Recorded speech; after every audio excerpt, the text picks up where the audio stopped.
So, episode 12. I can't even believe I made it this far, honestly. I wasn't expecting to be as committed as I was to finishing Alter Memory in this form of breakdown and reviewing it. Damn. Hard to believe that. This ain't the final video though, but this is the final review and breakdown of BlazBlue Alter Memory. I think my final video will be my overall thoughts of the show as a whole. So, you know, we gotta keep out for that. But yeah, this is the final breakdown review of BlazBlue Alter Memory. The final episode.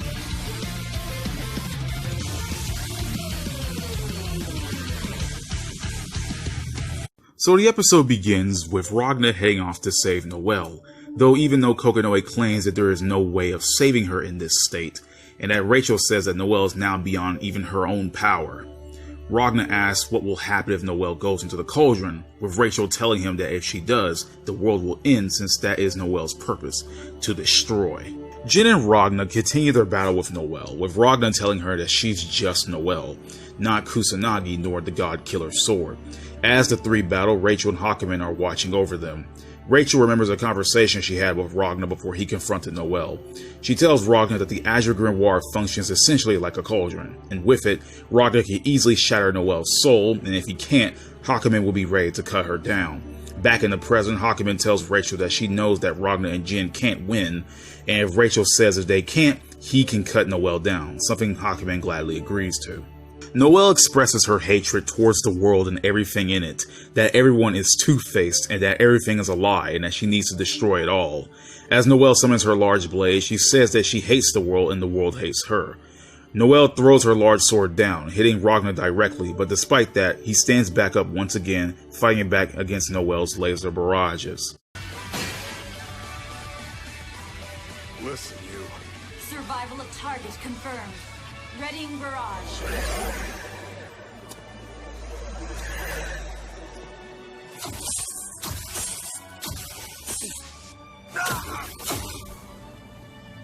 I've given you a lot of grief about being an idiot, Noelle. But at the end of the day, it's you being gullible and kind and honest that I really like. They're rare, you know? How can you say you've lost hope when you are that hope to the people around you? If you looked at the world that close, you must have seen the good things about it too. The last couple days since I met you, I figured out some stuff about myself. No use. All that made her Noelle has been cast out. So what? That's it? You're giving up? What about the folks who care about you, huh? They all die because life ain't perfect? I am not a human. I am a doll. One that will destroy everything. I hate the world. I hate it. The world and everything about it. Shut up. I don't give a damn whether you were born or put together in a lab. You're a person. Do you hear me? You're Noelle Vermillion, damn it! As Noelle charges her final attack, Ragna charges at her, telling Noelle to snap out of it. Lambda's spirit appears next to Ragna, with Ragna telling her to tag in, activating the idea engine and reversing the output of it in an attempt to revert Noelle back to normal, and telling her that he isn't giving up. All the while, Takamagahara have been observing the act, and Kokonoe saying that Ragna's act is impossible. Ragna tells Noelle that no one chooses their destiny but themselves, with Ragna also saying that he knew that Noelle called out to him as she was being pulled away into the cocoon to let him know that it wasn't too late. Ragna had successfully managed to save Noelle at the cost of his arm. Takamagahara are surprised that Ragna defeated Noelle, but it isn't their desired outcome. They discuss that if Noelle loses her powers, they can inherit the Azure instead, which they all agree on. Before they actually do anything, Terami's voice calls out to them. Terami appears to Takamagahara in a ghost-like form, and tells them that he had managed to get there due to Ragna, since during the time Ragna was fighting Noelle, all of their eyes were off him for a bit, and that gave Terami enough time to arrive to Takamagahara. One of the Takamagahara members tells Terami that since Noelle is down for the count, Terami's existence should be nullified, but Terami says that he found a workaround, shocking another Takamagahara member, asking Terami if he had awakened her. Terami has Phantom infect them all with a cognitive virus with so many mathematical equations that will theoretically cause them to spend all of eternity to solve them all, allowing Terami to wipe them all out in one shot. The light comes back to Noelle's eyes, as well as her green eye color, as she tries to apologize for all the things she said, but Ragna stops her, telling her that he already forgives her. Rachel congratulates Ragna on saving Noelle, calling him a brute, but a gallant one. Jin gets up and calls Ragna brother, which shocks Noelle, asking if the two are brothers. She also notices Ragna's missing arm, crying into him as she tells him that he is supposed to have 2 arms and calling him a dummy, being a callback to when she cried into him on episode 2. Hazama and Phantom drop into everyone, with Hazama informing the group that he had managed to take down Takamagahara, shocking Rachel and Hakumen. Rachel tells Hazama that beyond Takamagahara's gaze, he shouldn't even exist, but Hazama tells her that it is thanks to Ragna that he is still out and about, that he could have killed him when Ragna had the chance to, but didn't. Oh my god, thank you so much for bringing that up. Before Hazama could do anything else, Relius appears and tells him that he is in her presence, as the Imperator's voice rings in the area. Hazama respectfully bows to her as the Imperator arrives. Ragna is shocked to learn that the Imperator has the same face of his sister, now finally being named Saya. Her presence causes Noelle to fall over, and Hakumen wastes no time trying to attack the evil group, being stopped by Lychee's staff and attacked from Tsubaki, revealing that Lychee has also joined the side of the villains. Noelle asks Tsubaki on why she joined the villain's side, but Tsubaki simply says that the Imperator is her only light now, and that everyone that defies the Imperator must be destroyed, including Noelle. The Imperator says that now with Takamagahara gone, the Continuum Shift event is gone, all possibilities have been eliminated so that only one string of events can occur, and that the Day of Ruin is coming. She tells Rachel that all of her efforts to stop her were useless, but Rachel tells her that the future will come, and when it does, the Imperator will not be around to plague it. The villains leave, though Ragna is still trying to come to terms with the fact that Saya is the Imperator. As the ending theme plays, Tager is rescued and Noelle awakens in a hospital bed on a ship. Makoto comes into the room, bandaged up, with Noelle telling her that she wished she could have said goodbye to Ragna, with Makoto asking her if she wants to tell him, but Noelle says no, knowing that she and Ragna will cross paths once again. Jubei meets up with Jin and tells him that if he wants to master the power of order, Jubei's doors are always open, which later shows Jin tailing Jubei. Kokonoe also creates a brand new arm for Ragna to replace the one he had sacrificed in his fight against Noelle. Rachel mentions to Hakumen that Takamagahara would have looped time forever in the goal of its favored outcome, and as a spectator, Rachel could do nothing but watch the dull events take place. But a miracle happened in the form of Ragna and Noelle, changing the course of fate and putting time on a new yet unknown destiny. The two had changed as well, and things began when Ragna's BlazBlue made contact with Noelle, and with that they carved a new bond. Hakumen says that Terame and the Imperator are out and about, and that he'll carve a new destiny for himself by taking them out. Relius and Hazama are standing over a cauldron, watching as New 13 slowly comes back into being, as Relius says that New is the closest he ever got to perfection with the Prime Fields, with Hazama telling her that she'll make a great, quote-unquote, sword of Izanami. The curtain falls as it has so many times before, but this time, it rises again to reveal a new tableau. No one can say what awaits us in this new world, not even one such as I. But I know you will be at the heart of it, Ragna. Special delivery for good guys! Coming in hot! Tal's tagging along, good guy! Lucky you! Huh? What the hell? Cat person told Tal to go where good guy goes, so here she is! Tal bets we'll have all sorts of adventures, meow! We're gonna munch on Omnoms Tal's never even seen before! Stay home! Hell, you're gonna come anyway. Uh-huh!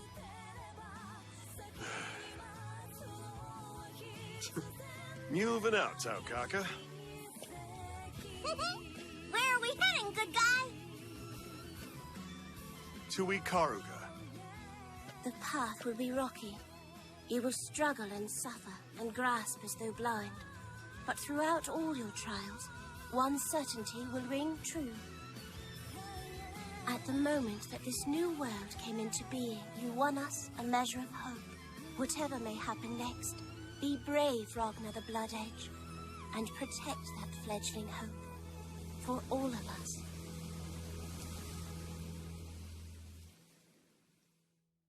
My overall thoughts, huh? Oh, how do I feel? How do I feel about the ending? Honestly, I don't know if I can even say much about it. Honestly, I feel kind of sad that it's all over, really. Normally, I'd be like, this anime sucks, so I'll look at this, look at that, but I don't know, it's some strange way I'm going to kind of miss doing these videos. The episode itself, it had problems. It did, but I kind of enjoyed it, you know? Seeing, like, Makoto come out of nowhere despite her death, like, I wish they could explain that. I wish they could explain how they rescued Tager, but, you know, whatever. I did like the Ragnar scenes trying to get Noelle back to grips, you know, coming back to normal. I did like Lambda being seen one last time as Ragnar overclocked the idea engine. I really did like that they actually put that into the anime, because they never really did so in the games, which I did like. Terumi screwing around with Takuma Gahara was pretty well done, which I found hilarious.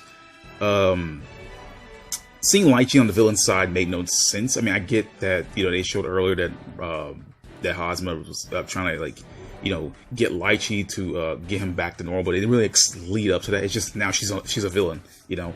It didn't imply that she would join his side to get Arcana back. She didn't say anything after that. Like, she kept her mouth shut, honestly, and it kind of seemed like a waste on Lychee's part.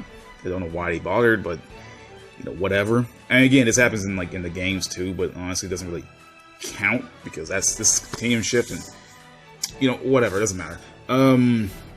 So anyway, after all that, yeah, Lychee joining the villain side seems like way out of left field. Like, you could imply that Hazma said that, you know, oh man, you know, I'll turn back to normal, but, you know, you really wouldn't guess that, her joining the bad guy side, but, you know, whatever. Anyway, it took all 12 episodes to get to the point where Saya gets named. Now, I may be wrong. I may have heard Saya get called earlier, but I just swear to God, you hear it so little that I forget that Ragnar even said so. I think he said so in like episode 1. But you hear the name so little, all he says is like, oh, Ragnar's sister, my sister this, my sister. Hardly ever, if you ever hear the name Saya. So I literally forgot that Saya even, like, I was shocked to hear Saya's name. Didn't even know she had a name in the anime. What else can I really say? You know, it's funny, despite this being the last episode, not much really happens. You know, Mu gets defeated, the villains reveal their plan, they leave, episode kind of ends. I honestly can't really say much about the rest of this stuff. Rachel's conversation with Hakim was pretty nice, somewhat, even though it had to cut scenes between, like, the ending scenes and, like, the conversation to try to wrap it all up. Yeah, there's not much to say. I feel kind of sad, though, that it's all over. Like, this ain't the final video of Alter Memory. This is going to be just the final review and breakdown. And I guess my final video will be talking about Alter Memory as a whole. Talk about, did I enjoy it? Did I hate it? Did I not like it? Or something like that. You know, that's the final video. But I don't want to go through all that in this video. But, you know, I can say one thing that this episode didn't give off the vibes that the other episodes of Alter Memory had, where, like, they shoved a ton of terminology into one episode to try to get you to understand, like they did, like, episode 11. This episode is pretty straightforward. You fight New, I say New, but you fight Noelle, which, funny enough, Noelle has not been called Mu 12 at all since she transformed into Mu 12. Like, actually, we never actually hear her called Mu at all in the anime. I just find it weird. They only call her either Kusanagi, the God Killer Sword, or number 12. Nowhere do we hear Mu at all. We hear New, we hear Lambda, but, you know, you have to guess on what the hell Noelle's Murakumo name could be if you know those numbers. But yeah, I believe some of the fights were a little bit well done. At least it was more animated than the other fights in the episode, in the series so far. So, you know, it was pretty good. To me, at least. I actually liked the fight. I like the music used. The music used against Mu 12 was called Ao no Shukume. Pretty good song. Ragnar trying to get Noelle to come back to normal was really well done. And I think it was well done because of all the build-up. Like, Alter Memory put more emphasis on Ragnar and Noelle's relationship in this series than the games really did. I mean, granted, the anime had to rush through it, but I feel like Ragna and Noelle were more in the forefront in regards to the relationship in this series. And it made it feel more impactful when Ragna, you know, had to fight her back as Mu 12, had to, you know, save her, you know, all that. So it made it felt more personal rather than just, oh, we have to save Noelle because if she does, she'll destroy the world. It felt more personal on Ragna's part to go save Noelle. You know, Ragna gave him that speech about how, you know, she made him see more sides of himself. I did enjoy it because it felt like that was genuine. To me, at least. It was genuine. It didn't feel like it was like, you know, just rushed through or pushed to the side or something like that. It felt like this anime was really focusing on these two characters as the main characters of this show. I feel like Noelle really had more of a standing here. She did more. Not really did more, but she felt more important from a character standpoint rather than a plot standpoint. Now, granted, they still needed her for becoming Mu 12 and all that jazz, but Noelle felt more active as a character in Ultimate Memory than I believe she did in the games. I like her a lot more here because she's doing the best she can, and you know she's trying to, you know, just handle everything on her own and stuff like that. And you know, when she turned to Mu 12, you know, I can actually believe that. I feel bad for her, you know, like in the original games, I was like, oh man, Noelle got a cool transformation, that's awesome, but in here, I actually felt bad. I'm like, damn, dude, she transferred to Mu 12, she's going to destroy the world, man, somebody has to save her and jump like that. Yeah, I felt Ragna, saving her felt more believable in the anime, which I never thought I'd say that ever, but yeah, it felt more believable here. So in conclusion, after all 12 episodes, can I safely say that Ultimate Memory is a good anime? Well, I can't really say that. I can only say that in my next video, but I would say this. Don't let Ultimate Memory be your first time watching anything BlazBlue related. That's all I can really say as of now. Please, I beg you, please play the games or just play the games. That's all I can really say. Just play the games. Ultimate Memory is not for the first time person that you get into BlazBlue. I've heard people tell me before that they got into Ultimate Memory. You know, you got the BlazBlue because of Ultimate Memory, and that's fine. I'm perfectly fine with that. If you want to watch the anime, perfect. That's perfectly fine to you. But if you want to get the story and digest it, please play the games. The anime does not really help you understand the major bits. They just kind of throw terminology around and whatnot. But I'll save more for that the next episode I make. So, this is the end of the breakdown review. All 12 episodes are done. Oh man, if everyone's stuck with me this far, I gotta thank y'all for making it this far. Because holy crap, it's wild that I made it this far in the first place, but yeah, sayonara Ultimate Memory until next time. Peace out. You know what I kind of find messed up? Noelle went insane because she kind of lost her best friend. Makoto died. So when Makoto came back, Noelle didn't show like any kind of like relief that her friend was okay. Like, that seems kind of underwhelming, but okay. I just wanted to know that, you know, the reason like Noelle became, you know, she went insane because Makoto died and she, you know, wanted to shoot Hazma, but Makoto's back and there's like nothing. It's like she feels like she says nothing. Like it's like, oh Makoto, you're okay. Oh my god, yay Makoto, yay.